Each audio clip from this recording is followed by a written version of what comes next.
morning or afternoon. Good afternoon, everybody.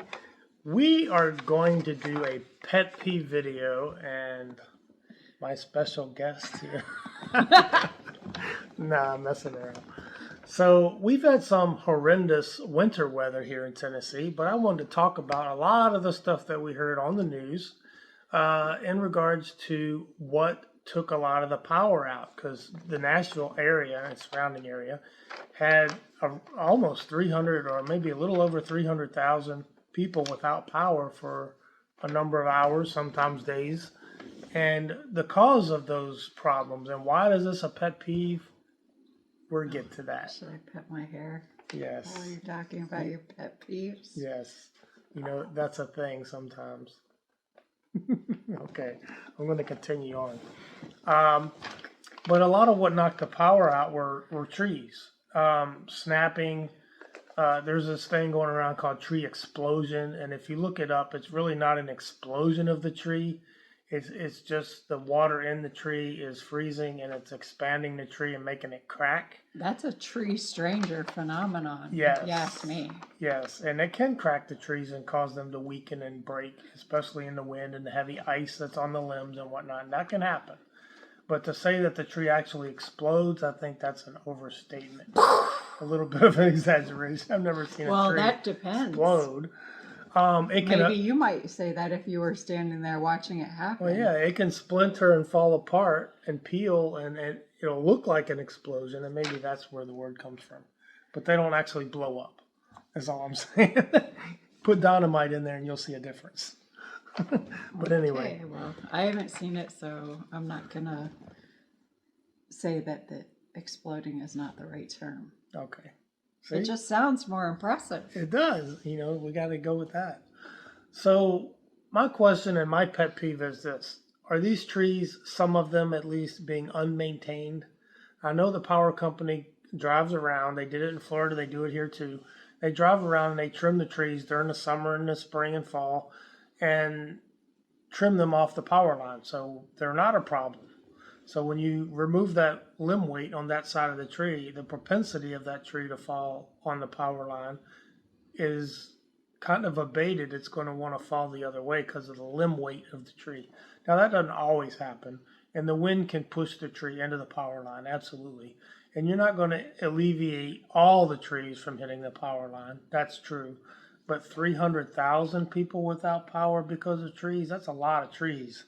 Now, I noticed on the news, now I didn't drive around Nashville to look, but from what I was seeing on several different newscasts is that these trees, some of them were decorative in nature and some of them were wooded in nature, you know, mostly unmaintained and just grow wherever.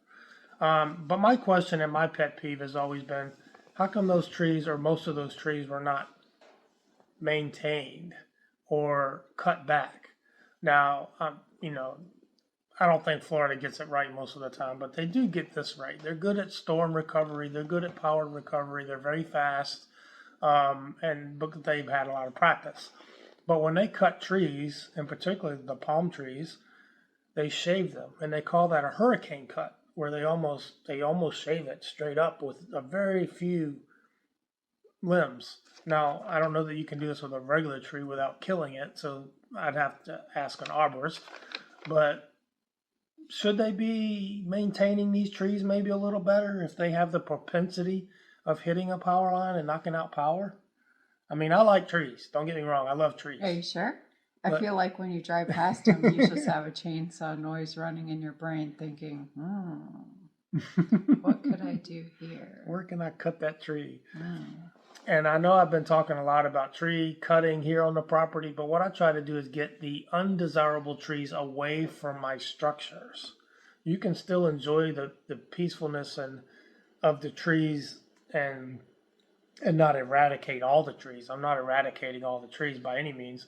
I'm safeguarding my investment. And so I think the cities should do the same thing. They should safeguard the investment that was made in most cases probably by the taxpayer, where they're planting these trees in a decorative fashion and they get too big, or they end up buying too big of a tree species for that size spot. knowing that they're going to get big, but they're like, that's 20 years down the road. Who cares? Well, guess what? It comes to fruition, and now you have no power. So my pet peeve is maintain your trees and hopefully alleviate the power outages, because when you have temperatures like today down in the teens and wind chill factors down in the single digits, that can be life threatening. So now, how important is that tree now? So that's just something I want to say. Maybe the trees are not getting hugged enough, Yeah. and that's why they're exploding. Maybe they need to go hug a tree, right? Is that what you're telling me? Yeah. So anyway, I just wanted to elaborate on the tree while we're still in the weather this season, the reason for the season. And then my next pet peeve goes to, and this is a big one, and there are people divided on both sides of this, but I'm going to give you my spill and what side I'm on, and we'll see what side you take. Okay. Tipping, restaurant tipping. There seems to be a lot of discussion in Facebook groups of all sorts about tipping your waitress. So let's say you're at Olive Garden. Or waiter. Or waiter. You don't want to discriminate. So how much to tip and when to tip, and who decides if you should tip? Does the waitress or waiter get upset? Do they have a right to get upset when there's not a tip that they are expecting, whether it's too little or none at all? Is there a reason? I always thought tipping was up to the patron. I always thought it was a general 15% rule, but you can go lower or higher based on your service. That's the way I've always thought of as a tip. It is a tip, right? A tip. Well, I do believe it has changed over time, the way people view it. Yeah. Because I remember growing up, there was a lot more leniency on it, and now you are shamed if you ever do less than I think most people expect 20% at least, and you're shamed if you don't do that. Now, I'll start with a 15% tip in my head when I sit down. Then when the waiter or waitress comes over, depending on the service, I'll either deduct from that or add to it. Up to 20. I mean, it's really a deviation of 10 to 20%, but my head's at 15. Basically, it's like in school. You've earned a C. Now tell me why it is you deserve an A or an F. You come into class with a C. So you tell me if you do extra, you're going to get a B or an A. Same with the tip. That's my philosophy. I start with a 15% gratuity, walking in, sitting down, and then over my experience, the tip could vary. You can earn a bigger tip if you just do an average job and it was adequate, but nothing spectacular. It was just normal, but you did a good job. 15 is what you can expect from me. Now, I know we've been in restaurants where you were so overly impressed with the tip that we did a tip on the credit card with the bill and a cash tip on the side.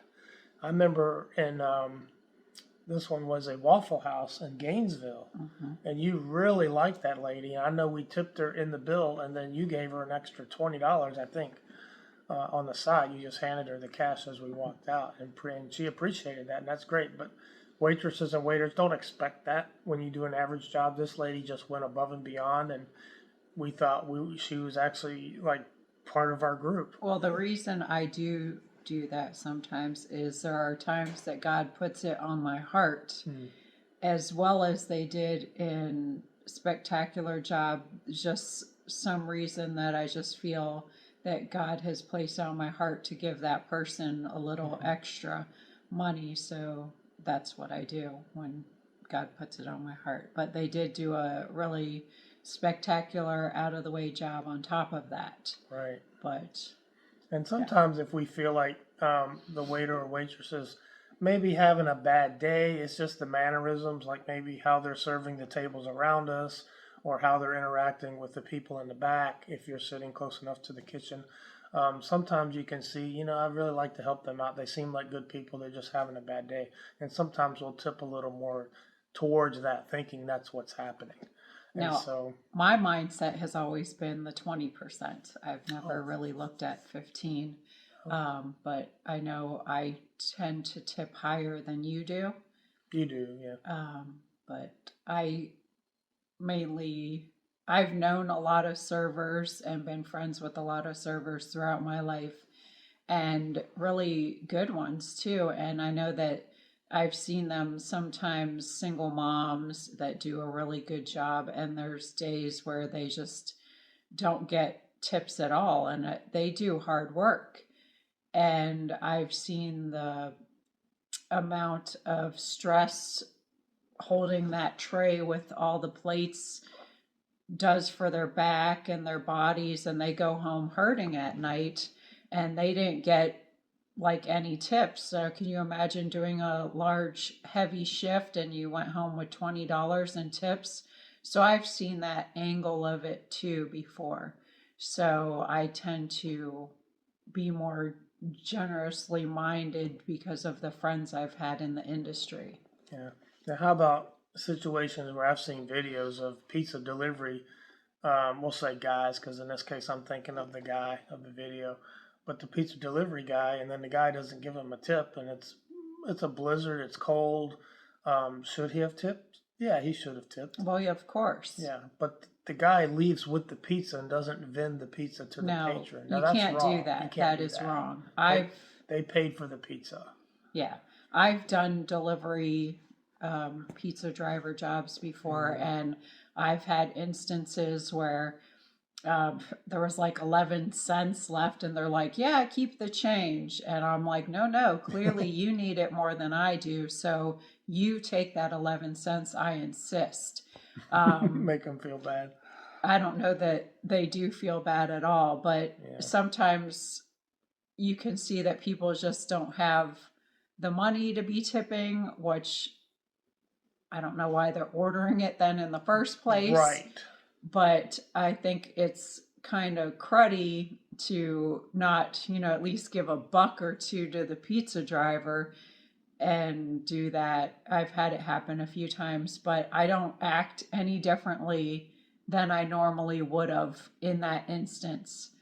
I just, again, said, no, you keep it. Clearly, you need it more than I do. God bless you. Yeah. Because, in my opinion, God is always looking at you and the way you handle the different situations. So you should never change the way you behave just because somebody else behaved wrong, because two wrongs don't make a right. That's right. And that's sometimes hard to do. And I'm guilty of that too. You always should act in the right manner. It doesn't matter what's done to you. Everyone is going to face the music when they pass away. So. Our first reaction, of course, is always to be defensive and stuff when people do us wrong. And, I'm not perfect. I've had plenty of situations where I didn't react the right way either. You don't say. It happens to all of us. We're all human. Yeah. But you try not to make a habit of that. And you try to learn from those instances. And, sometimes you need to take a minute or two to breathe after a situation before you hand out a reaction. So I'm talking to them. So, and that's for all of us, because you shouldn't be defensive. Sometimes people are just having a bad day. So we all have those, right? Oh, yes. But we sure do. Did you just bring me on here for this? No. I get to listen to your grumblings 24/7. I didn't actually want to be part of your grumbling videos. Okay, so drop in the comments what you think about waiters, waitressing, delivery people, what the tip should be, and how you gauge your tip. We would like to engage in that conversation. Moving on, we're going to move on to our next pet peeve. Alternative power, when your power goes out, and then complaining to the power company or complaining to all the other people that it's their fault that you lost power. I feel stressed. Go pet your hair. I think in Tennessee and other states too as well, and especially up north. Now, when you're down south and you lose power, it's hot and it's miserable, you don't have your AC running, but you're probably not going to die. You just drink water and take off some clothes. But did you die? Or jump in the pool or whatever. But when you're in a colder climate and you do have clothes on, now thank you. We keep this house cooler, like 65, I think it is. And then we have an alternative heat source too. We have the heat pump, but they don't work that well when it gets this cold. So we have an alternative heat source that we use, a propane heater, to help the heat pump system. So we do both. And then we have an electric oil-based heater as well. So we have three sources. So if one does go out and we lose power, we're going to lose two of those. So then we'll be relying on the propane heat. I think, and my pet peeve is this, you shouldn't be too much whining to the power company if you don't have your own alternative heat source. I think you should help yourself and have backup generator. I mean, you have propane, you have natural gas, possibly. You have other alternative fuels. You have kerosene. That's one kind of an older one. Most people don't use kerosene anymore, but there is kerosene options out there. And propane has come a long ways. They have the blue flame heaters, which is what we have, that are designed to be used inside the house. You don't have to vent them. That's why they're there. You just have to make sure that your room is big enough for the heater, because they do use oxygen. They do deplete oxygen in the room. But so have the appropriate size heater for the space you're trying to heat is what I'm saying. So I'm not allowed to whine if I lose power? Is that what you're saying? Right. Oh, good luck. Okay. Now you can go so far as to say, oh man, we lost power, plan B. But have a plan B. Don't just sit there and go, oh, we lost power, we're going to die. Oh no, what's going to happen?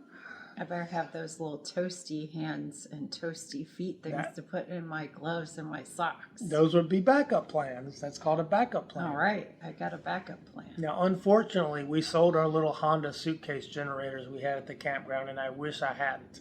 But we didn't know that we were going to be in a dwelling so soon. So, as things worked out, the reason I sold them is because the camper we have and had has a generator on it.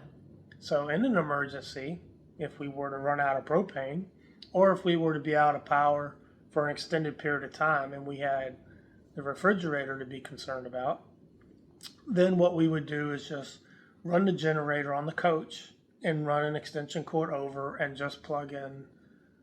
You might be able to run a heater. It just depends on how much draw it is, but that's another topic. And you could plug in a refrigerator. So, that generator on the RV is designed to run all the appliances that come in that motorhome. Now, if you add electric heaters and you add a hair dryer and you add a coffee pot, those don't count. Those are extra. Those are above and beyond. My coffee maker always counts. But your RV generator that came with your unit is designed to run your air conditioner and your microwave and your oven all at the same time. But it's not accounting for any additional appliances. That's how they're set up. They're rated. Now, having said that, the plugs in RVs you can't draw all 30 of those amps through one plug. One plug gives you about 15 amps, and that's pushing it on an RV plug. I would stay with 12 to 10. So I would use multiple plugs and draw. But really what I would just try to be running is probably that refrigerator in the summertime. In the wintertime, it probably lasts a long time. It's going to get cold in here. You're probably not going to spoil your food. You can also move food from your refrigerator to your freezer. We also have an onboard refrigerator and freezer on the RV, so you could start moving food over to that. And it runs on the battery, so as long as you're running the generator, it would charge the battery, which would in turn run your refrigerator. These are all things that people should be thinking about. So the pet peeve tie-in to this conversation is that always have a backup plan. And practice the backup plan. Go throw the power switch on your main breaker and say, okay, we just lost power. Let's see if this generator works. Let's see if it'll start. Do you have fuel for the generator? Anytime you know that a storm is coming, and normally you get plenty of notice. In Florida, you get hurricanes, you get weeks of notice.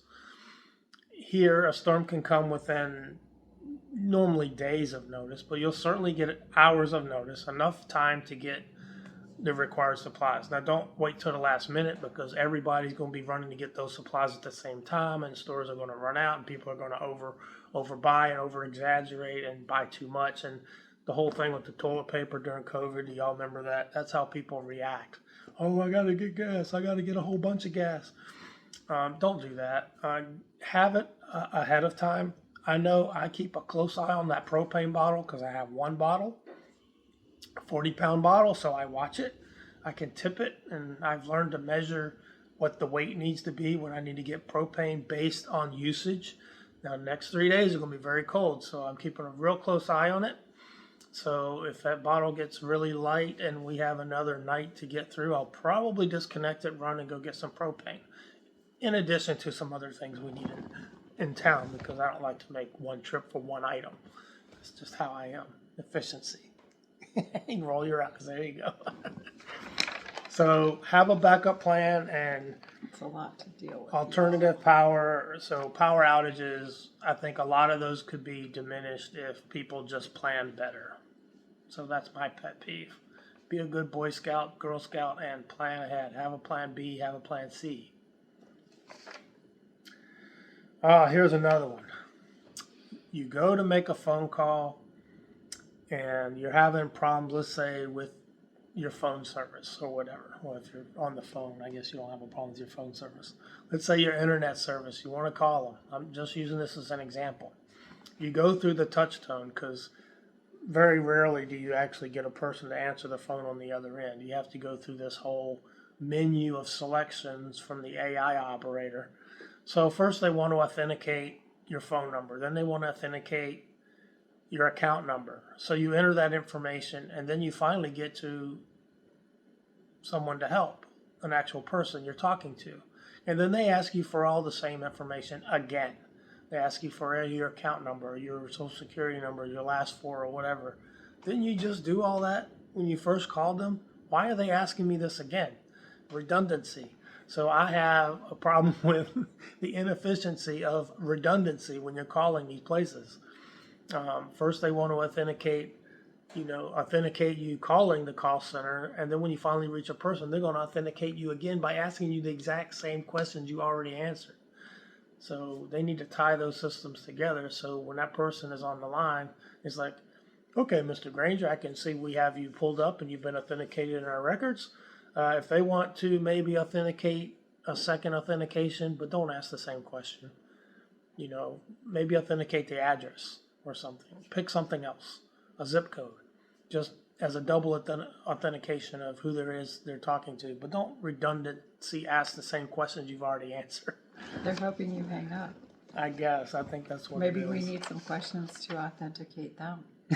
Yeah. How do How we do you know know? you're talking to a real person? Right. These days, AI does so many of the spam calls and everything else. Oh, I've been getting a ton of them.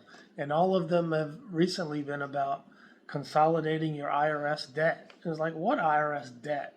I have no IRS debt. student loans. Yeah, it's crazy. But anyway, Welcome to the weird world. Moving on, and this is our very last pet peeve for this week. Are you glad? Is that your pet peeve? Is that I have too many pet peeves? You know it. This is one that I'm going to get some disagreements in this Deep one. breaths. Feel free to comment. Oh, I will. As many of you may know, we're looking to go on a cruise. And what do you have to do when you get to the cruise port? You have to pay to park. So that brings me to my last pet peeve. Oh, yeah. I do not agree with paying to park. I think it's ridiculous. This is people grabbing money for nothing. They don't own your vehicle.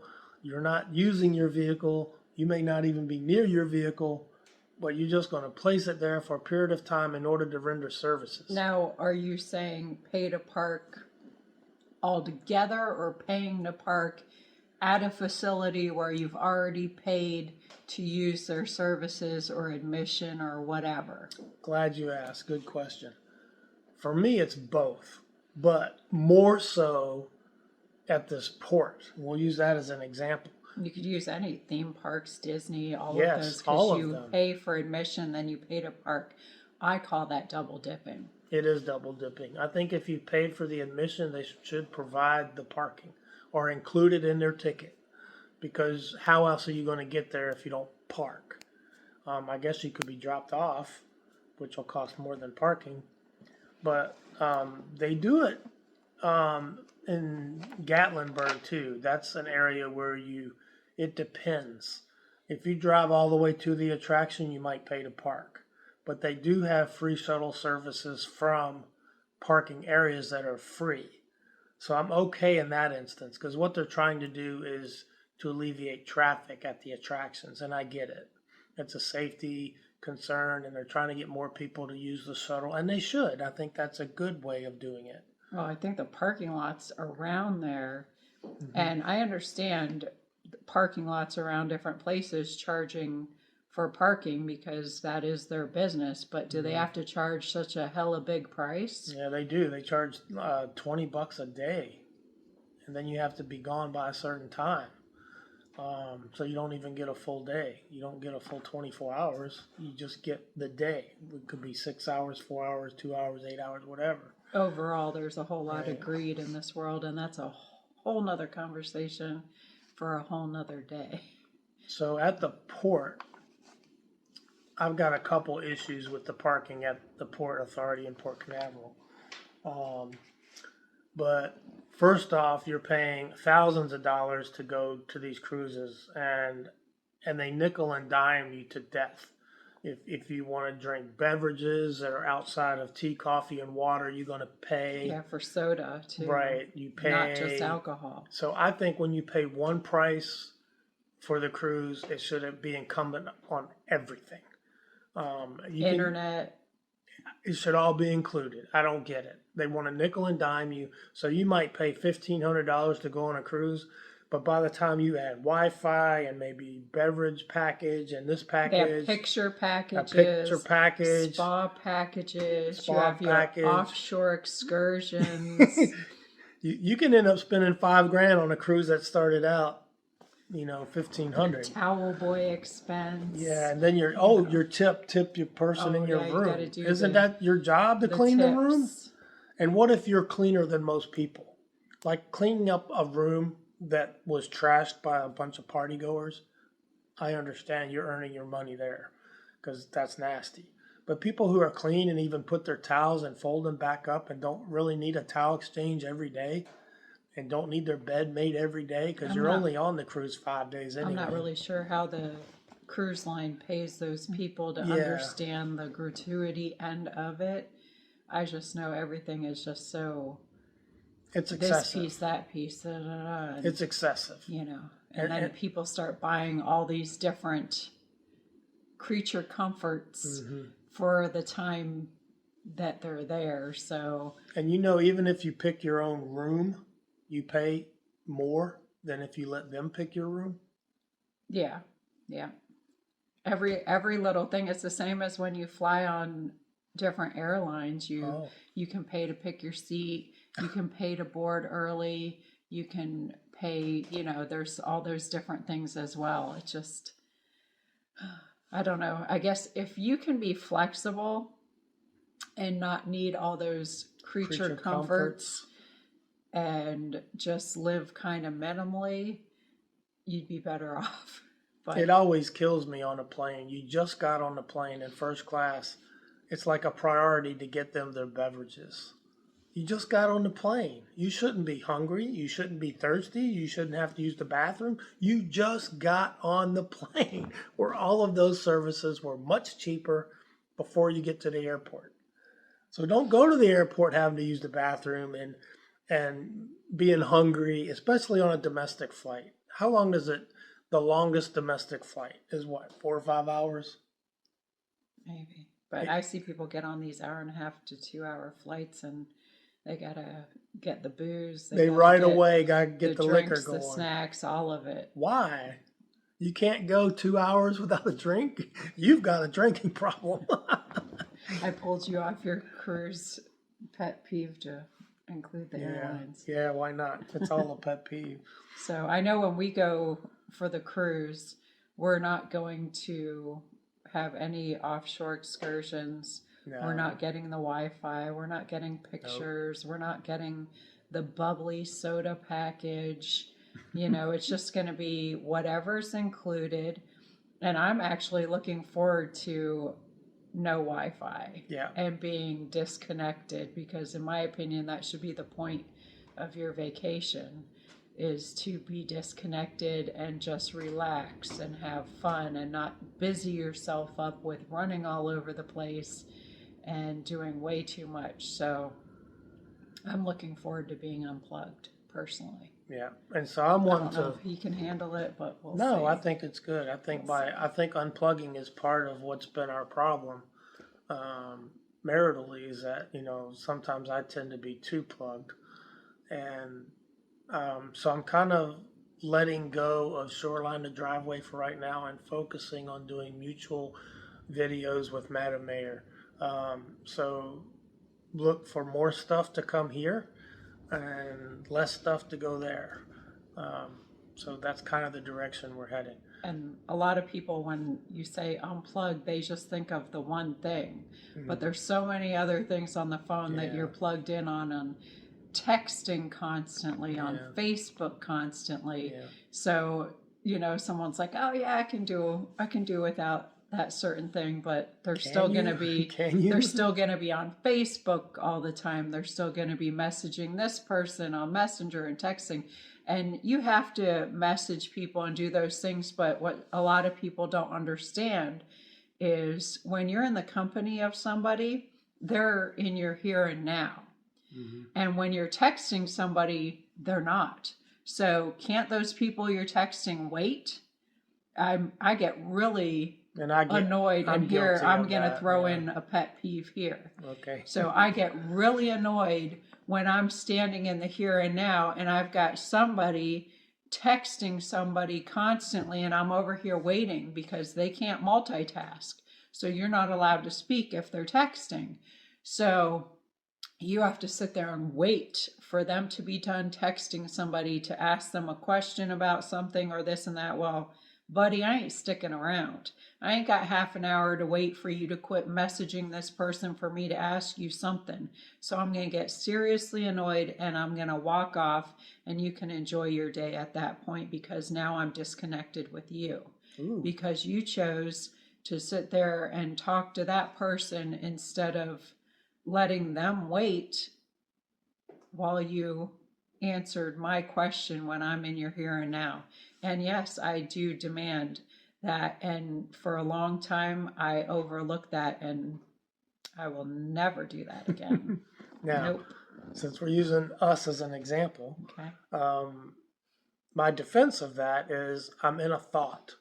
It's not I'm trying to finish the entire conversation and ignoring you. It's not. I'm trying to get to you, but let me finish my thought I'm in the middle of, then entertain you and come back to this. That's in my defense. However, I do understand her point. All of that could wait. I'll just have to reformulate that thought, interrupt it, and deal with the here and now. And I get that. I'm okay with that. It's not that it happens all the time.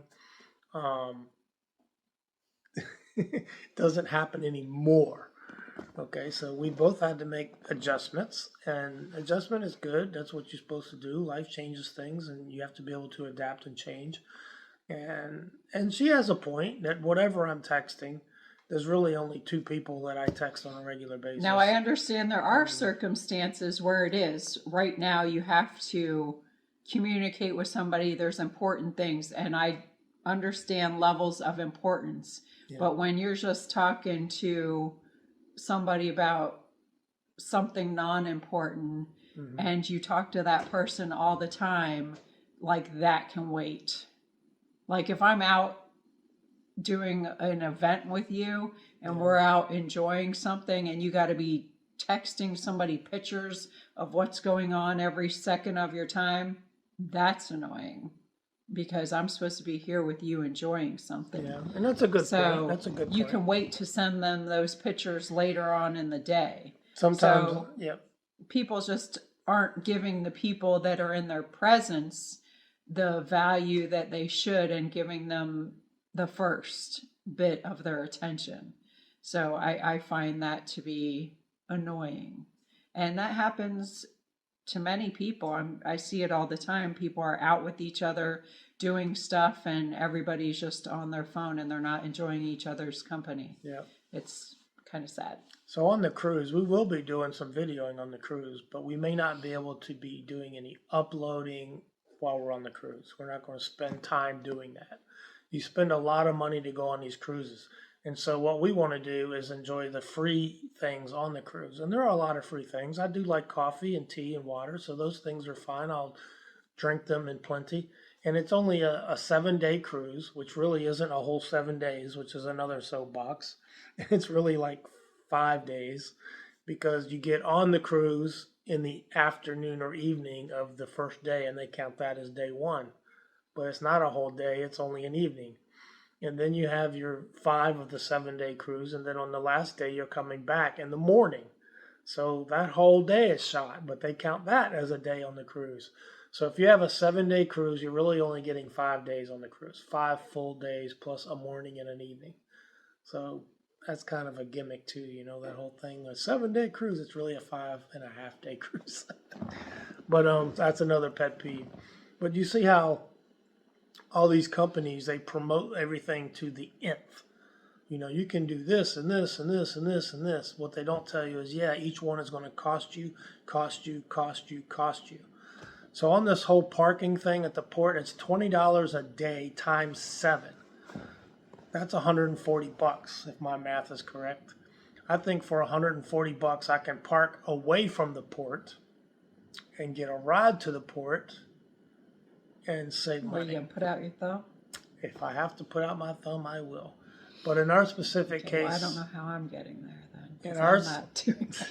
In our specific case, we'll be parked at Patrick Space Force Base because we'll be camping there as soon as we get off the boat. So we're going to park our rig, that's the camper and the Jeep connected, in dry storage, actually, from Outdoor Rec on the base, and it's $25 for the entire week. So $25 or $140, you decide. Plus, I think it's safer having it on the base where not too many people will be going in and around it. Like, you're parked at the port. People from other boats are going to be going in and around your vehicle. They could hit it, ding it. They could break into it. I mean, you don't really know. And they say there's cameras there. Yeah, but how are you going to get copies of what happened to your car? It's going to take you hiring a lawyer to get them, and that's going to cost you more money. So that's how that works. So, we're going to park at the base, and probably now the Ubers, as I understand, can't get on that base. It's got a higher level of security. So, but from where we park to the gate is very short. So we'll probably walk over to the gate, call an Uber, and then get a ride down to the port. And estimating costs around $30 to $45 because it's only 17 miles and it's on the same road. It's one road from the gate to the port. It's straight. I don't even think there's any turns. And they don't have to go through the line and all of that. We'll just ask them to drop us right there at the gate. We'll walk to the ship, and get on the ship. So I think we can handle it. Now we're going to pack light. We're not going to take sodas and all these heavy items. And we're just going to pack the bare minimum. It's supposed to be a summer-ish time cruise down in South Florida, so we won't be packing winter garb. It'll be summer stuff. Should be light, and we'll pack just what we need for the 5 or 6 days. And we'll get on the cruise, and we'll spend less money in parking. And we're not going to buy any of the extras on the cruise. We're going to use all the free stuff. There's a lot of free stuff on the boat you can do that's free. They got athletics. They have a gym. They have some entertainment that's free. They have, of course, you can walk around the boat. That's free. Sitting by the pool, that's free. People watching, that's free. Putt-putt golf, that's free. Sun tanning is free as long as it's outside. And a lot of the beverages and foods are free because they're included in your ticket. Now, if you decide to go to a restaurant that costs extra, you're paying for food that they otherwise would give you at this other place for free. So you're giving up free to buy this food. So I don't know why you would do that. I mean, it's just, I'm going to use the free stuff. That's just me. And that's my pet peeve, how the cruises nickel and dime you to death on all these extra things when you're really just there to enjoy the boat, enjoy the weather, enjoy each other's company, and be unplugged from the internet for a while. Now, if we happen to get some internet near a port or something and we have time to put something out that's real quick. You're going to be over there like a junkie. No, I'd say real quick. Maybe a quick short, then we might. but if it's not, then we won't. So hopefully during that week we're on the cruise, we'll have enough videos preloaded and they'll auto-release during that week, and we'll have something for you guys to watch. So and then they'll all be crying that it's old footage. How dare you show us this old footage? well, sorry if it's old footage, but even this video is going to be old footage next week. So watch the old stuff. It's still us. It still happened. It's still real. It just happened maybe a year ago or a month ago or 2 weeks ago. I mean, you don't really know when you're watching a video how long ago it was recorded. You don't. You watch videos on your phone all day of other creators, but you don't know when they created that video. You have no idea. And it doesn't really matter, right, for entertainment value? Even movies and TV shows that Yeah. everybody's They're been all watching old. for years or their lifetime. Yeah. You're not getting them in real time. Right. You never have gotten things in real time. In real time. So So- why do you need to have it in real time now? Welcome to the weird world.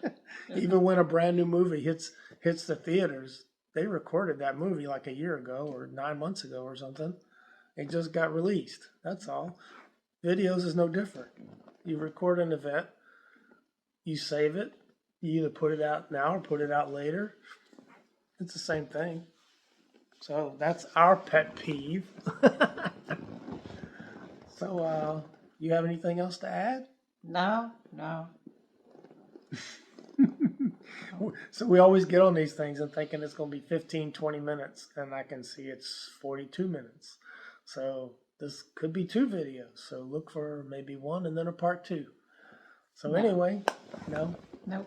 You just Okay. need to learn to snippet. just think. When this off button goes off, you don't get to hear any more pet peeves, but I'll be listening to them for the rest of the day. No, you won't. That was my pet peeve for the week.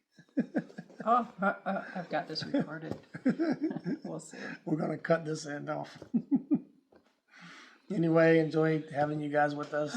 Hope you have a great day here in Middle Tennessee, bearing the 17-degree weather, and there's a strong wind outside pushing it down into 5 and 6 degrees. There really is. I know I've been looking around And that's because my pet peeve. there's so much wind, and I'm like, oh, the house is creaking. It's making noise. So, Why do we have Michigan weather in Tennessee? That's my pet peeve. oh, I thought we were done. Okay. Okay. I need to go get some coffee.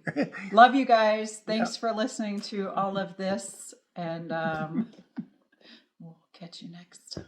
Bye, guys.